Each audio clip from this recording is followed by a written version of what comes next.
students, how are you? I hope you are fine and enjoying the videos. Today we will cover the history of trade and commerce third portion. यानी कि बेटे जो पिछली दो videos में मैंने आपको हिस्ट्री ऑफ ट्रेड के बारे में बताया स्टार्टिंग में कि रोड कौन सा है, आपका सी रूट कौन सा है, और इसके बाद आपके पास मैंने कई चीज़ें आपको बताई कि कम्युनिटी मर्चेंट कौन से थे और हमारा इंडिजियस बैंकिंग सिस्टम क्या था। तो इसके बाद अब हम लोग करेंगे history of trade and commerce में मेजर एक्सपोर्ट और इंपोर्ट क्या थे, उसके बाद position of Indian subcontinental in world economy. तो फर्स्ट एडी से लेके 1991 तक का जो हमारा जर्नी रही है इंडिया की, वो सारी इसमें कवर करेंगे। तो सबसे बेटे अगर आप लोग फर्स्ट टाइम इस चैनल से जुड़ रहे हैं तो प्रीवियस वीडियो को देखिए ताकि आपको ये क्लियर हो जाए कि यहाँ से हम कंटिन्यू कैसे कर रहे हैं, और अगर आप देख रहे हैं तो बेल आइकन को प्रेस कीजिए ताकि आपको न्यू नोटिफिकेशन मिलती रहे। तो लेट्स स्टार्ट। मेजर एक्सपोर्ट के आइटम क्या क्या थी इंडिया में? Spices, wheat, sugar, indigo, opium, sesame oil, cotton, parrot, live animals and animal products. Animal के प्रोडक्ट क्या क्या थे? हाइड्स उनकी, skin, fur, tortoise, shells, pearls etcetera. We do the imports, यानी कि वो हमारे एक्सपोर्ट थे। अब हमने कौन कौन से इंपोर्ट करते थे? तो horses, animal product, Chinese silk, flax and linen. Chinese से आता था ये wine, gold, silver, tin, copper, lead, rubies जो आपके डायमंड वगैरह से भी अच्छे जो एक नग होते हैं उसे रूबीज़ बोलते हैं, कोरल, ग्लासेस, एम्बर एसेट्रा। तो बेटा ये सारी चीज़ें आपको एक्सपोर्ट और इंपोर्ट की थी। इसमें से आपको कुछ एक लर्न करनी है ताकि आपसे क्वेश्चन आए कि what are the major export and import of India. Now we come to the position of Indian subcontinental in world economy first 80 to 3D। तो बेटा मैंने इसको 3 पार्ट्स में बांटा है। पहला है ये बिटवीन फर्स्ट सेंचुरी से लेके 7th सेंचुरी तक क्या पोजीशन थी इंडिया की। उस समय में बेटे India is the largest economy of an ancient and medieval world. उस समय में वैदिक काल में और एंशियंट टाइम पीरियड में इंडिया सबसे बड़ी अर्थव्यवस्था का नाम था। इंडिया कंट्रोल करता था 1/3 और 1/4 वर्ल्ड्स वेल्थ, यानी कि पूरे संसार में जितने भी धन था वो इंडिया में 1/3 और 1/4 इंडिया में था।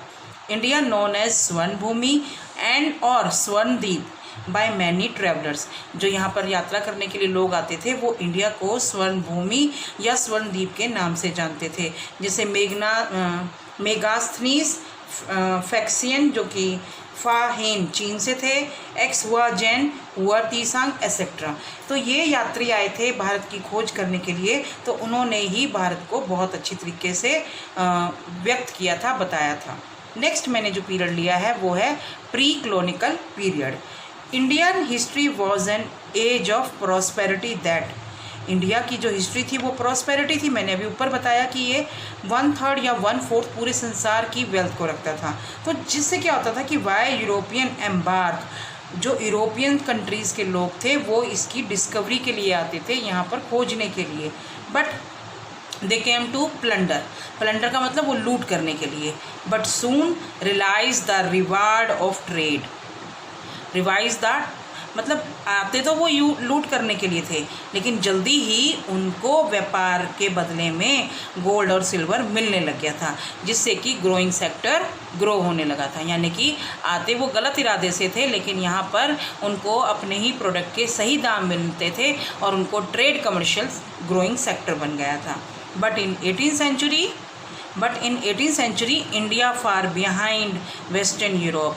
18वीं सेंचुरी में इंडिया यूरोपियन कंट्री से टेक्नोलॉजी में, इनोवेशन और आइडियाज़ में पीछे रह गया, यानी कि पिछड़ गया।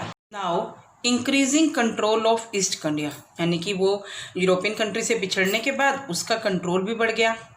जब तक हमारे देश में ईस्ट इंडिया यानी कि ब्रिटिश कंपनी का राज्य स्थापित हो गया था। Lack of freedom and no occurrence of agriculture and scientific revolution.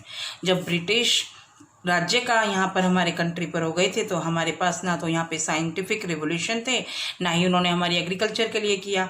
यहाँ पर लिमिटेड रीच ऑफ एजुकेशन थी टू द मासेस, क्योंकि वो सिर्फ उतने ही लोगों को परमिट करते थे जिनसे उनका काम हो सके, यानी कि उनको अपना सिर्फ जैसे कि क्लैरिकल वर्क के लिए नौकर चाहिए थे, तो जितनी नौकरों के लिए पढ़ाई आवश्यकता है उतनी ही करते थे।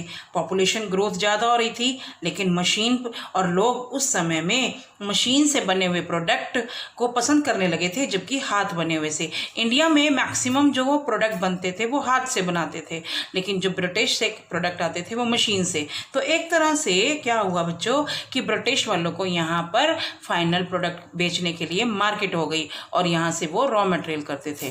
तो क्या हो गया, तो जो कंट्री यहाँ पे जो देश था हमारा इंडिया, उस समय वो अपने प्रॉस्पेरस के लिए, क्योंकि यहाँ पे फिजिकल जो फीचर हैं मैंने आपको बताया, हिमालय है, रिवर बैंक्स हैं, तो इनकी वजह से प्रॉस्पेरस तो था, लेकिन कैसे जाने लगा कि देश तो बहुत अच्छा है लेकिन वहाँ पर गरीब लोग ज़्यादा हैं, गरीबी फैल गई थी, क्योंकि हमारी जो वेल्थ थी वो ब्रिटिश कंपनी में, ब्रिटिश कंट्रीज़ में चली गई थी।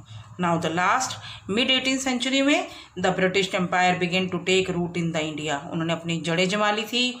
ईस्ट इंडिया कंपनी ने रेवेन्यू जनरेट किया, वहाँ की जो हमारे राज्य थे, उन राजाओं से उन्होंने रेवेन्यू जनरेट करते थे ताकि वो अपने राज्य को सही चला सकें। वो इंडिया से रॉ मटेरियल को परचेज करते थे, और जैसे कि स्पाइसेस हो गए, गुड्स हो गए, इंडिगो हो गई, ओपियम हो गए। इंडिगो उनकी टेक्सटाइल इंडस्ट्री को प्रमोट करता था, ओपियम यहाँ पे बेचते थे ताकि वो नशे मेडिकल वगैरह में, अपने मेडिकल में यूज़ करते थे, यहाँ पे लोगों को नशा देते थे।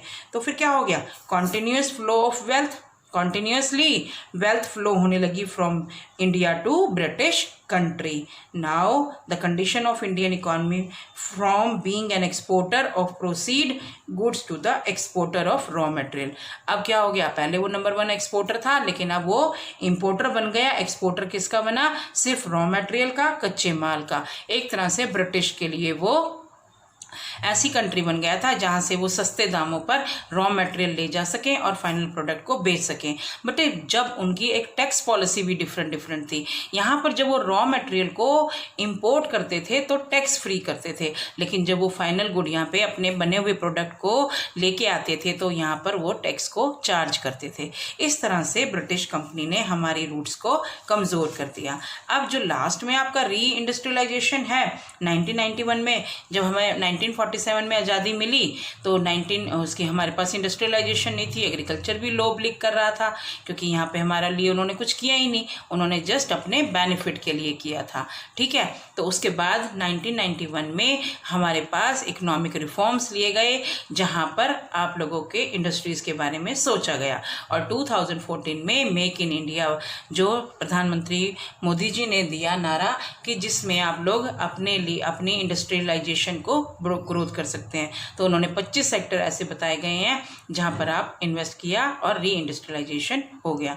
आई hope you understand the topic. If any problem then write in the comment box, and that all the history of trade and commerce. Thank you.